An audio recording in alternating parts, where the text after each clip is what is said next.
Hello बच्चों, चलिए प्रश्न को देखते हैं। प्रश्न है अल्पतम विचलन कोण डेल्टा एम की स्थिति में अपवर्तक कोण ए के प्रिज्म में जाती हुई एक प्रकाश किरण पर विचार कीजिए। दिखाइए कि आपतन कोण तथा अपवर्तन कोण निम्नलिखित संबंधों द्वारा प्रदर्शित किए जा सकते हैं।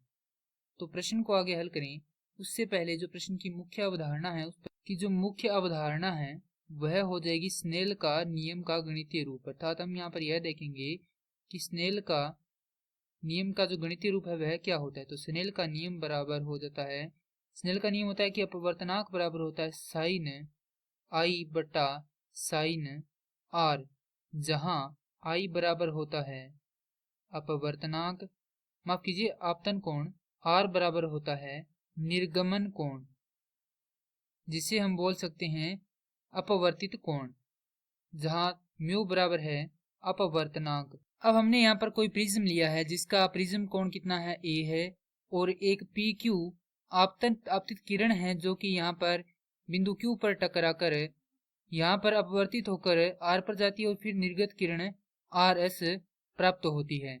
अब यहाँ पर हम देखें तो हमारे पास यह कोण कौन सा होगा, आपतन कोण होगा, यह अपवर्तन कोण होगा, उसके बाद यह भी अपवर्तन कोण और ये होगा हमारे पास यहाँ पर निर्गत कोण। अब ये जो कोण बन रहा है ये विचलन कोण है। हमने यहाँ पर इसे कुछ नाम दिए गए हैं। तो अब सबसे पहले देखेंगे त्रिभुज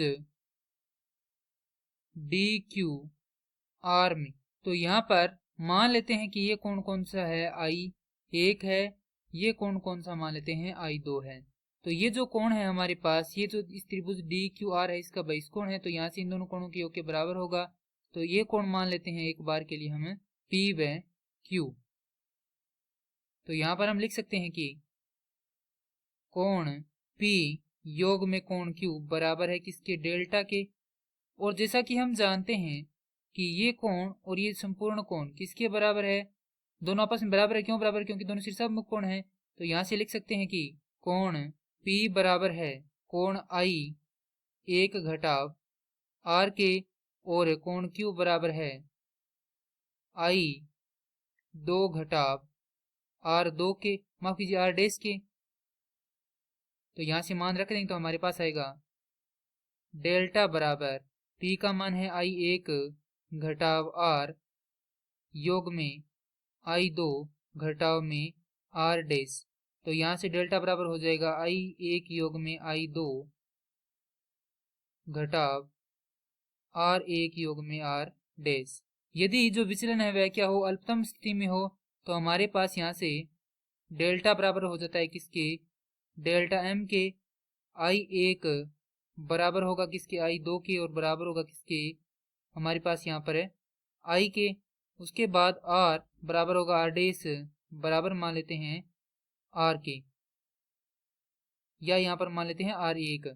चूंकि हमें उत्तर में क्या चाहिए, आर चाहिए, तो यहाँ पर हम क्या कर देते हैं, ये जो आर है इसको आर एक मान लेते हैं। तो ये होगा आर एक, यहाँ पर भी आर एक होगा, यहाँ पर भी हमारे पास आर एक आएगा, और यहाँ पर भी आर एक आएगा। तो ये हो जाएगा बराबर मान लेते हैं आर के। अब मान रखेंगे तो हमारे पास आएगा डेल्टा एम बराबर दो आई घटाव दो आर। अब हम जानते हैं कि चतुर्भुज के सम्मुख कोणों का योग क्या होता है, 180 डिग्री होता है। अर्थात इन दोनों कोणों का योग 180 डिग्री होगा, और इन दोनों कोणों का योग भी कितना होगा, 180 डिग्री होगा। तो यहाँ से हम क्या करेंगे, मान रखेंगे। तो चतुर्भुज ए क्यू ई आर में कोण ए योग में कोण ई बराबर है 180 डिग्री, कोण ए क्यू ई योग में कोण ए आर ई बराबर है 180 डिग्री के। अब जो हमारे पास त्रिभुज है क्यू आर ई, उसमें हम देखेंगे यहाँ पर त्रिभुज क्यू आर कोण ई योग में कोण आर एक योग में कोण आर डैश बराबर है 180 डिग्री, क्योंकि तीनों जो त्रिभुज है उसके तीनों कोणों का योग कितना होता है, 180 डिग्री होता है। तो यहाँ से हमारे पास ये समीकरण एक मान लेते हैं और ये समीकरण दो मान लेते हैं। इनको बराबर रखेंगे क्योंकि दोनों बराबर है 180 डिग्री के। तो हमारे पास प्राप्त होगा, यहाँ पर लिखेंगे समीकरण एक व दो से के कोण ए बराबर है किसके, आर एक योग आर डैश के।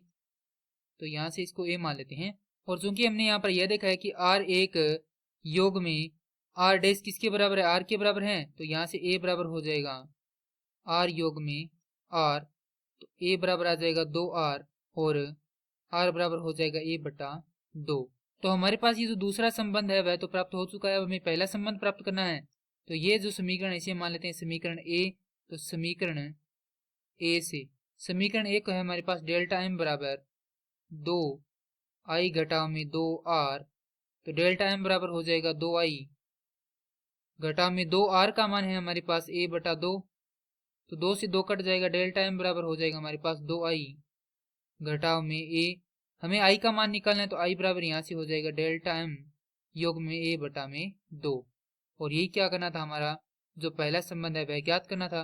तो यह हमारे पास पहला संबंध आ चुका है। यही हमारे प्रश्न का उत्तर है। मैं आशा करता हूँ कि यह प्रश्न आपको समझ में आया होगा। धन्यवाद।